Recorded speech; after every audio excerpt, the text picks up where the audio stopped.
అల్లూరు జిల్లా పాడేరు ఏజెన్సీలో మోంతా తుఫాన్ బీభత్సం సృష్టించింది. ఎడతెరిపి లేకుండా భారీ వర్షాలు కురుస్తున్నాయి. భారీ వర్షాల కారణంగా పాడేరులో మంచగెడ్డతో పాటు వాగులు, వంకలు ఉధృతంగా పొంగి ప్రవహిస్తున్నాయి. బలమైన ఈదురుగాలులతో అనేక చోట్ల కూడా భారీ వర్షాలు నెలకొరిగాయి. వందలాది ఎకరాలు కూడా నీట మునిగాయి. పాడేరు, అరకు, చింతపల్లి ఘాట్ రోడ్డు మార్గాన పలు చోట్ల భారీ చెట్లు కూడా విరిగిపడ్డాయి. అనేక చోట్ల కొండ చర్యలు కూడా విరిగిపడ్డాయి. వాహనాలు రాకపోకలకు తీవ్ర అంతరాయం ఏర్పడుతోంది.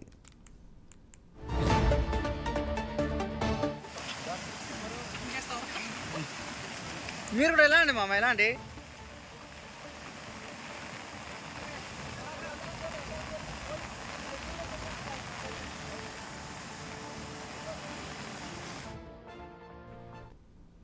అరకు రోడ్డులో చెట్లు, కొండ చర్యలు విరిగిపడ్డాయి. ఆయా మార్గాల్లో వాహనాల రాకపోకలకు తీవ్ర అంతరాయం ఏర్పడుతోంది.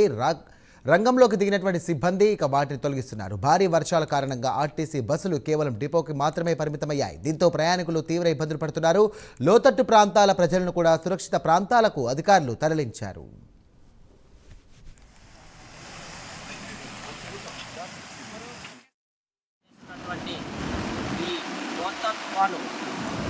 వల్ల ఈరోజు లిబర్టీ బ్రిడ్జి పొంగి పొర్లి చాలా ఇబ్బందికరమైనటువంటి పరిస్థితులు ఈరోజు చూస్తున్నాము.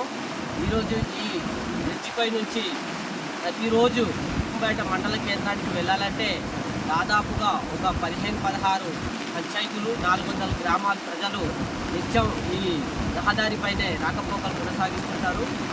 అదే నిన్నటి నుంచి ఈ బ్రిడ్జి పొంగి పొర్లుతుంది. దీనికి వెంటనే సంబంధిత అధికారులు పరిశీలించి ఈ నూతన బ్రిడ్జిను శాంక్షన్ చేసి వెంటనే మా యొక్క ప్రజా సమస్యను వెంటనే పరిష్కరించాల్సిందిగా కోరుతున్నాను. అలాగే మా పంచాయతీ పరిధిలో ఏ గ్రామంలోనైనా పంట నష్టం కానీ ఒక ఇల్లు నష్టం కానీ ఏం జరిగినా సంబంధిత అధికారులు తక్షణమే స్పందించి వాటిని పరిష్కరించాల్సిందిగా కోరుకుంటున్నాను. నా పేరు చప్పాలి శంకర్రావు.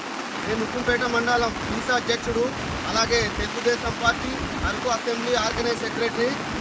ఈరోజు అల్లూరి సీతారామరాజు జిల్లా ఉక్కుంపేట మండలం రాపా పంచాయతీ లివిటి గ్రామంలో సుమారు ఈ రహదారి లివిటి గ్రామం రహదారికి వెళ్ళే సుమారు 15 పంచాయతీలు 400 గ్రామాలు ఉన్నాయి. ఈరోజు మోదో తుఫాను సందర్భంగా లివిటి బ్రిడ్జ్ అనేటువంటిది మించిపోవడం జరిగింది. కాబట్టి దీనికి అధికారులు చర్యలు తీసుకొని వెంటనే నూతన బ్రిడ్జి ఏర్పాటు చేయాలి. అలాగే ఎక్కడైతే పంట నష్టం జరిగిందో అలాగే ఎక్కడైతే ఇల్లు నష్టం జరిగిందో వాటికి కూడా